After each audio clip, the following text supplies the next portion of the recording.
Es un gran honor para mí poder presentar hoy a Víctor García Hoz, aunque es cierto que poca presentación necesita en esta sociedad, ¿no? Pues es muy bien conocido entre todos sus miembros. De sus múltiples aportaciones realmente me gustaría resaltar la labor que ha realizado a lo largo de todos estos años, en un principio participando activamente en la implantación de una psicología científica en España, independiente de la filosofía desde primeros de los años 70 y a lo largo de su carrera y especialmente como formador de investigadores. Víctor empieza su labor docente en el curso 70-71, después de haber pasado 2 años con Eisen en el Departamento de Psicología de la Universidad de Londres, en la recién creada sección de Psicología de la Facultad de Filosofía y Letras de la Universidad Complutense, donde él mismo se había licenciado en el 63, impartiendo clases a los que serían la primera promoción de psicólogos en España.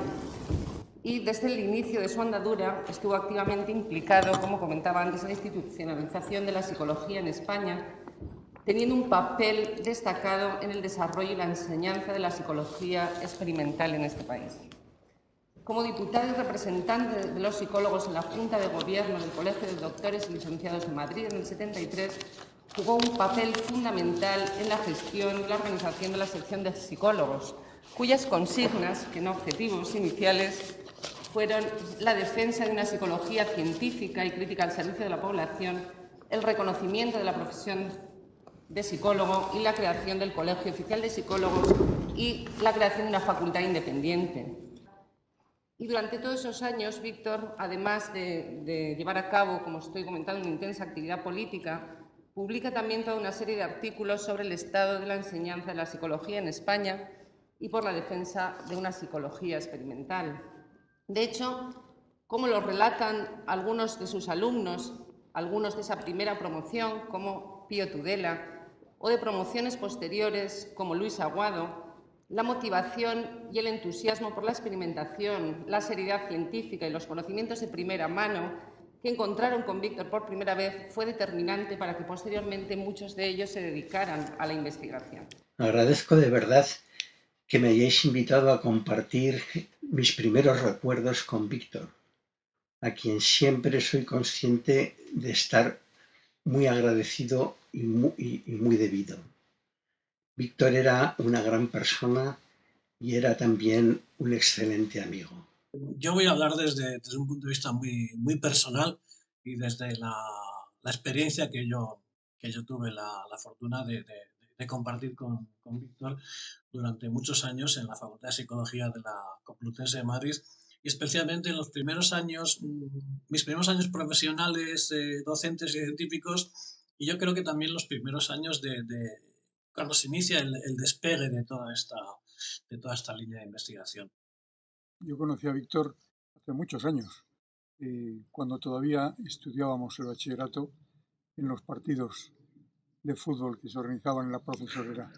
Le reencontré después en la universidad como profesor excelente y nos inició, especialmente al grupo de amigos que nos reuníamos con Tudela, con María Victoria, con Ángel Rivier, en mi vila, nos reuníamos a leer artículos originales en inglés. Víctor llegó desde Londres, donde había estado estudiando con Hans Eysenck, y conocía perfectamente la teoría de la personalidad de Eysenck, tanto en su fase de desarrollo psicométrica como en su fase de desarrollo experimental. Víctor, sin embargo, se centró más en la fase experimental. Y allí fue donde yo aprendí qué era la experimentación. Recuerdo, y creo que este es el único profesor que recuerdo que lo hacía, Víctor llegaba a clase y nos decía: la clase de hoy se va a basar fundamentalmente en los artículos, y escribía los artículos de las investigaciones originales que luego él en la clase desmenuzaba a aquellas mentes nuestras hambrientas pero en barbecho. aquellos años las pormenorizadas explicaciones de Víctor, pizarra y tiza en mano, que es como se explicaba entonces, sobre experimentos cruciales del aprendizaje, sobre las teorías de Pavlov. Nos recomendó, por cierto, la lectura del libro de Reflejos condicionados de Pavlov, que yo no sé si generaciones posteriores han tenido creo yo que la suerte de indagar en él. Sin duda, yo creo que la personalidad de Víctor, es decir, su carácter como persona y también su posicionamiento político, más de una vez yo me lo encontré, nos topamos en las manifestaciones en Madrid en aquel momento pre-transición.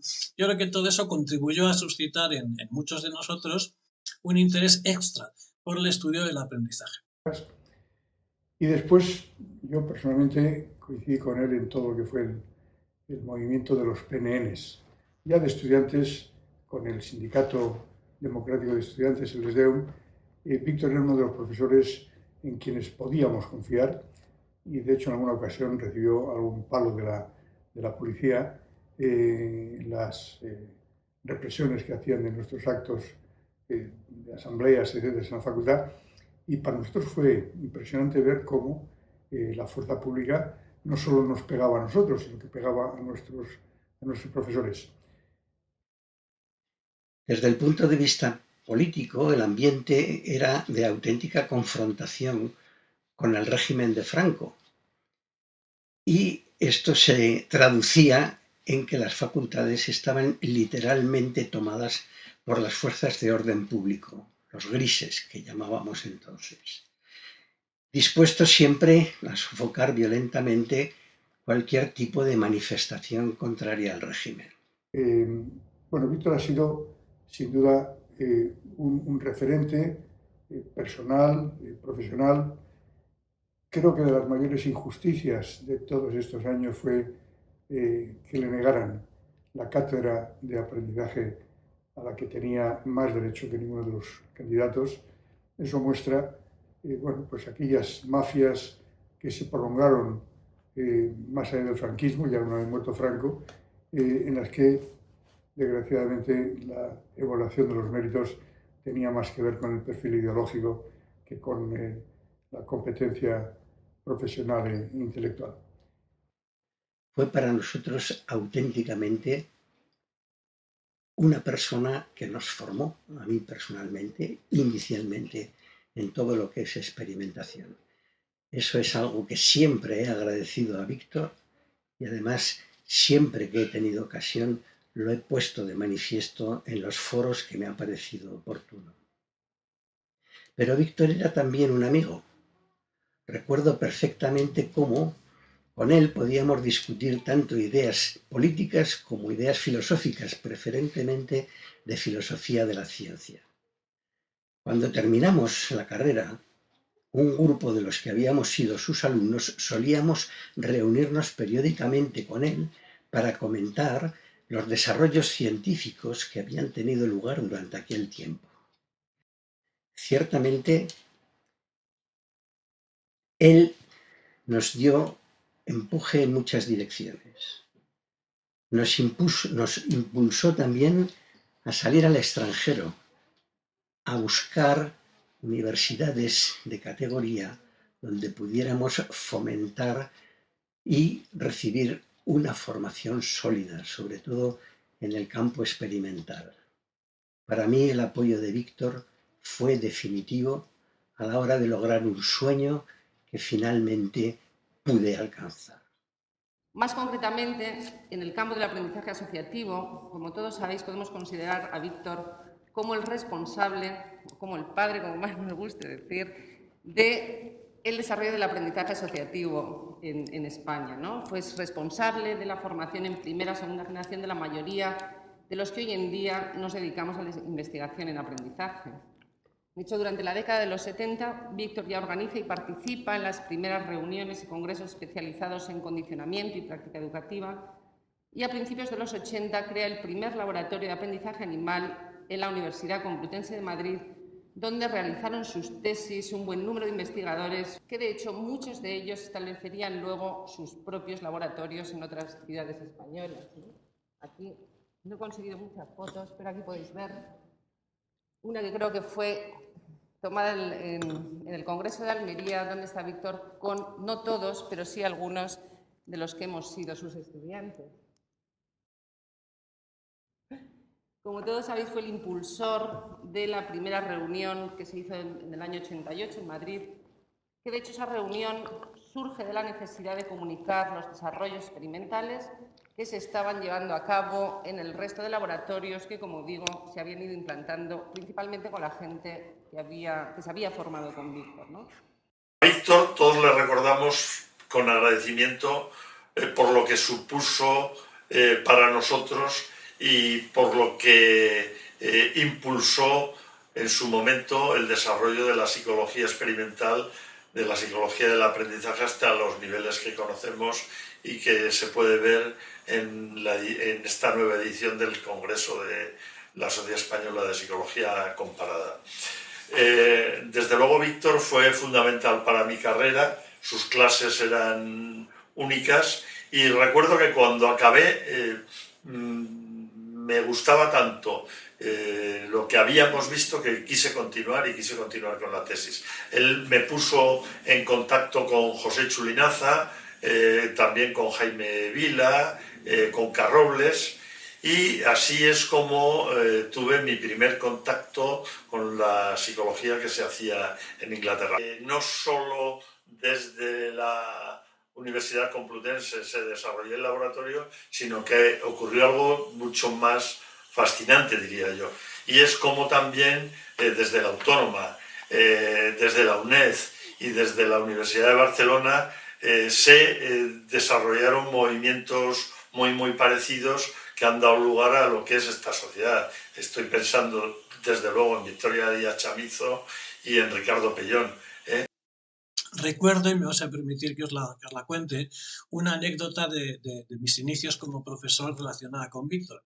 Yo le oía hablar con otros compañeros de la asignatura de lo que a mí me parecía un nuevo concepto totalmente desconocido que interpreté como la rescore line. Digo, no sé, será la línea de reevaluación, qué sé yo. Por supuesto, no se me ocurrió preguntar qué demonio era aquello, demostrando mi ignorancia de algo que parecía que era importantísimo y de lo que estaba hablando todo el mundo. Y cuando finalmente hablé con Víctor de mi docencia y me dijo exactamente lo que me pedía que hiciese, me pidió que me encargase de unos seminarios que había organizado como complemento a las clases de aprendizaje en los que se discutían y analizaban lecturas especializadas. Algo que ahora puede parecer muy corriente, pero que entonces era bastante novedoso. Y la cuestión es que me pasó una fotocopia del artículo que yo debía explicar y trabajar con los alumnos. Nada menos se trataba que de aquel famoso artículo seminal de Robert Rescorla sobre los grupos de control y el papel de las probabilidades en el aprendizaje asociativo. Ahí fui donde me di cuenta de que lo que yo creía la Rescore Line era en realidad un señor que se llamaba Rescorla. Me las vi y me las deseé, debo reconocerlo, con aquel paper. Y al final creo que conseguí entender razonablemente de qué iba el asunto y poder contar a los alumnos algo medianamente sensato. Esta anécdota pone en manifiesto lo que para mí fue una de las aportaciones fundamentales de Víctor. Y fue el contribuir de forma decisiva a difundir una visión científica, moderna y actualizada del estudio del aprendizaje. Explicar entonces a Rescorla era bastante arriesgado, porque el contexto mental e intelectual de la facultad pues realmente no encajaba mucho con aquello. En aquella época abundaban las simplificaciones dentro de la psicología española. Se decía que o eras psicoanalista o eras conductista. Y Víctor, yo creo que en cambio nos puso en la pista de las complejidades de las formas, incluso de las formas más simples de aprendizaje y en sentido más general del valor que tiene la experimentación y el método científico para llegar a explicaciones válidas de la conducta. Una de las personas o de las figuras que han sido más determinantes y más relevantes en la historia de esta sociedad, y yo creo que para los de ciertas generaciones como la mía, también para nuestro desarrollo personal y para nuestra historia científica. En términos generales, puede decirse que la psicología a lo largo del siglo XX ha sido una ciencia eminentemente estadounidense y por extensión británica. Víctor estudió en Inglaterra con Eysenck, experto en modificación de conducta, lo que hizo que se familiarizara y posteriormente profundizara en los estudios sobre el condicionamiento. Su formación en Inglaterra hizo que se convirtiera en el introductor de la teoría del condicionamiento en España, en el momento en que en nuestro país la psicología iniciaba su trayectoria como disciplina académica emancipada de la filosofía. El condicionamiento fue durante gran parte del pasado siglo el campo de investigación predominante en la psicología experimental, junto con los estudios sobre el aprendizaje verbal, pero también el fenómeno del condicionamiento estuvo ligado al conductismo, que fue la corriente dominante en la psicología científica hasta los años 70. De este modo, Víctor logró posicionar a la psicología académica española en el marco de la tendencia científica imperante del momento, y cuando la teoría del condicionamiento fue adoptando un enfoque más cognitivo, fue también Víctor quien lideró este cambio en nuestro país, completado por sus estancias en la Universidad de Sussex con Box y más adelante en la de Pensilvania con Rescorla. Así pues, la teoría del condicionamiento y su posterior evolución es lo que Víctor trasladó a la Universidad Española, convirtiéndose así en una de las principales figuras de la psicología académica en los primeros años de su existencia como facultad independiente. Sus clases tenían un gran nivel y era considerado por muchos de sus colegas y de sus alumnos como el mejor profesor de la facultad. La clave estaba en su saber y el gran dominio que tenía de los temas. Creó el primer laboratorio de psicología animal en España, al comienzo en condiciones muy perentorias, pero poco a poco fue convirtiéndose en una instalación donde se realizaron trabajos de considerable impacto, todos ellos con el sello de Víctor. Organizó numerosos seminarios y reuniones científicas en los que se discutían los nuevos hallazgos y las distintas posiciones teóricas.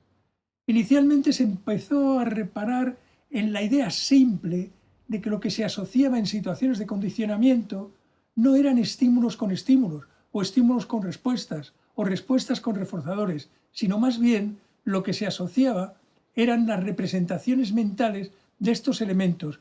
Esta idea tan obvia constituyó el punto de partida inicial para las sucesivas discusiones sobre la deriva cognitiva que fue tomando la teoría del condicionamiento. Estos seminarios y reuniones científicas organizados por Víctor dieron lugar a la formación de numerosos alumnos y a la dirección de numerosas tesis doctorales que permitieron extender su magisterio tanto en la propia facultad como en otras universidades españolas y extranjeras.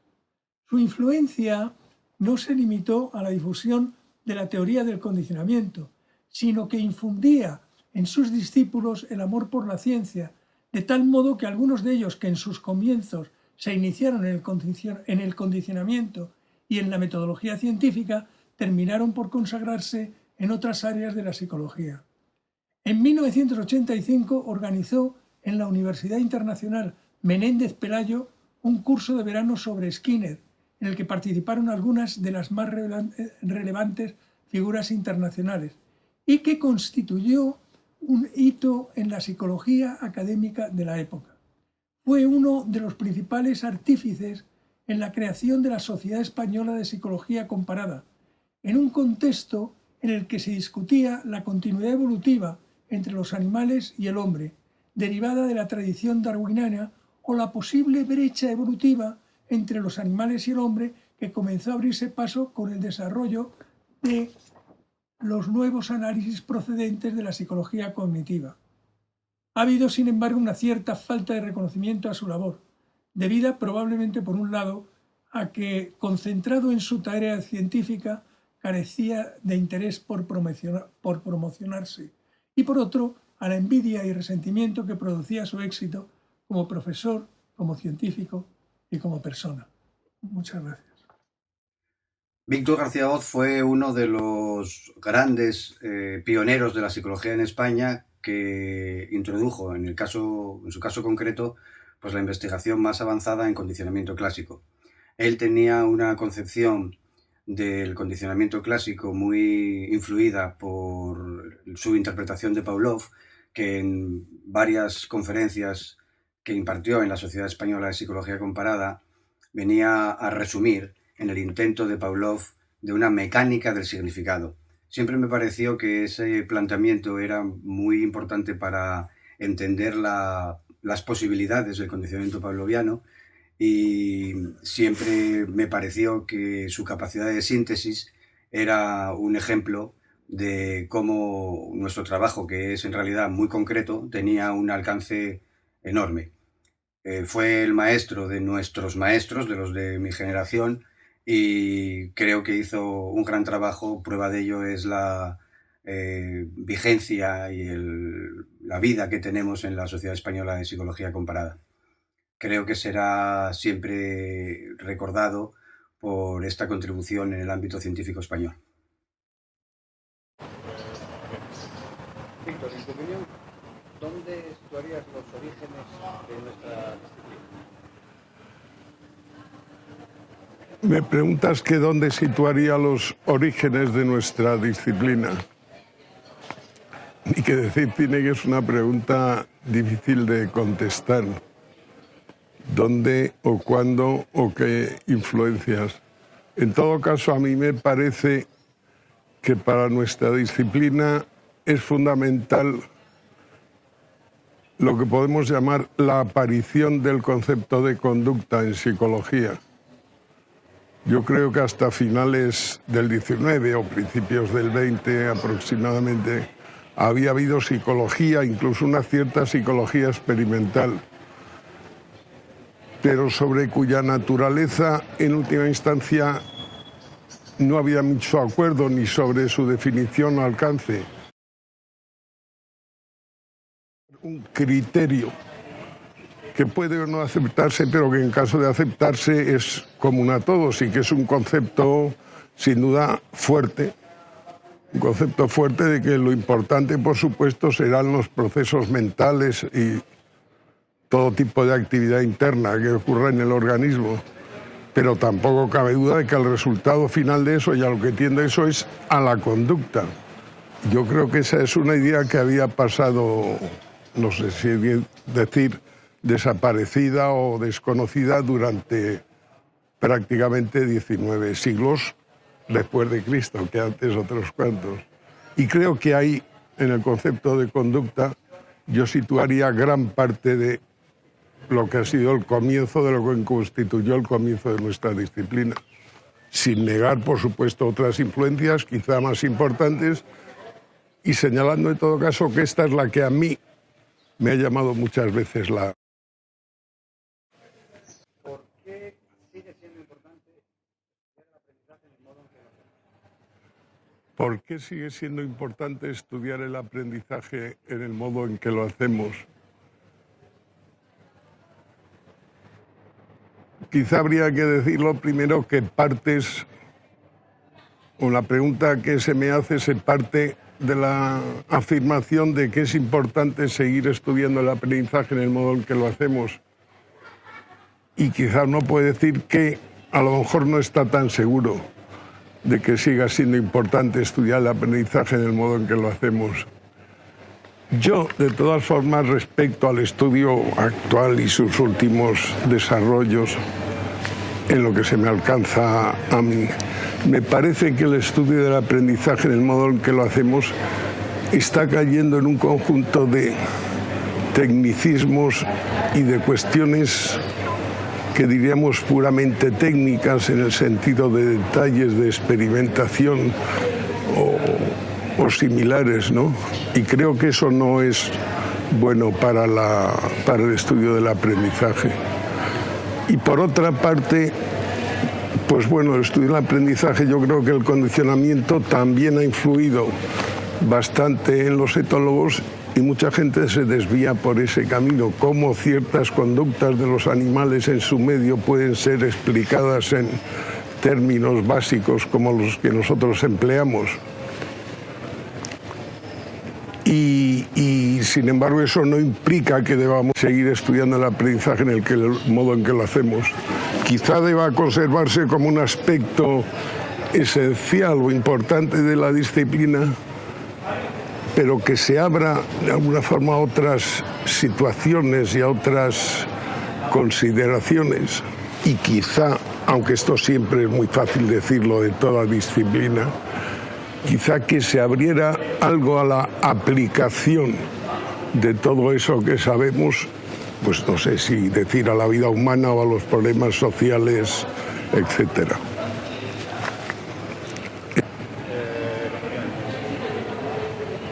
¿Cuáles son, en tu opinión, actualmente los principales temas de investigación en nuestro campo? Dices que cuáles son los temas de investigación en nuestro campo principales. Quizá como una proyección de cuáles deberían seguir siendo, por dónde debería desarrollarse la psicología en el aprendizaje. Pues yo tengo que decirte que no lo sé. Yo no sé exactamente el camino que va a tomar nuestra disciplina y en realidad los temas importantes los descubrimos cuando ya han sido importantes y han quedado como tales, pero a mí, por lo menos, hacer predicciones en ese campo, como en otros, me resulta muy, muy difícil.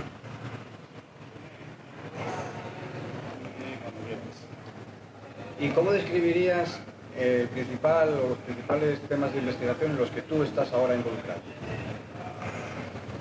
Pues no sé si los llamaría temas de investigación, aquellos en los que estoy involucrado, sino quizá más bien temas de reflexión. Quiero decir que en los últimos años he hecho poco trabajo experimental y, como suele suceder con las personas mayores, entro en la consideración de los grandes conceptos e inexplicados, ¿no? En la actualidad, pues bueno, por particularizar, me preocupan o trato de estudiar los conceptos de señal y causa y cómo pueden aplicarse a distintas situaciones de condicionamiento, si los animales son efectivamente capaces de aprender causas o no, en qué forma, etcétera. Eso te diría. When I find myself in times of trouble, Mother Mary comes to me, speaking words of wisdom, let it be. And in my hour of darkness, she is standing right in front of me, speaking words of wisdom, let it be. Let it be, let it be, let it be, let it be. Whisper words of wisdom, let it be. And when the night is cloudy, there is still a light that shines on me. Shine until tomorrow, let it be. I'll wake up to the sound of music. Mother Mary comes to me. There will be no sorrow, let it be.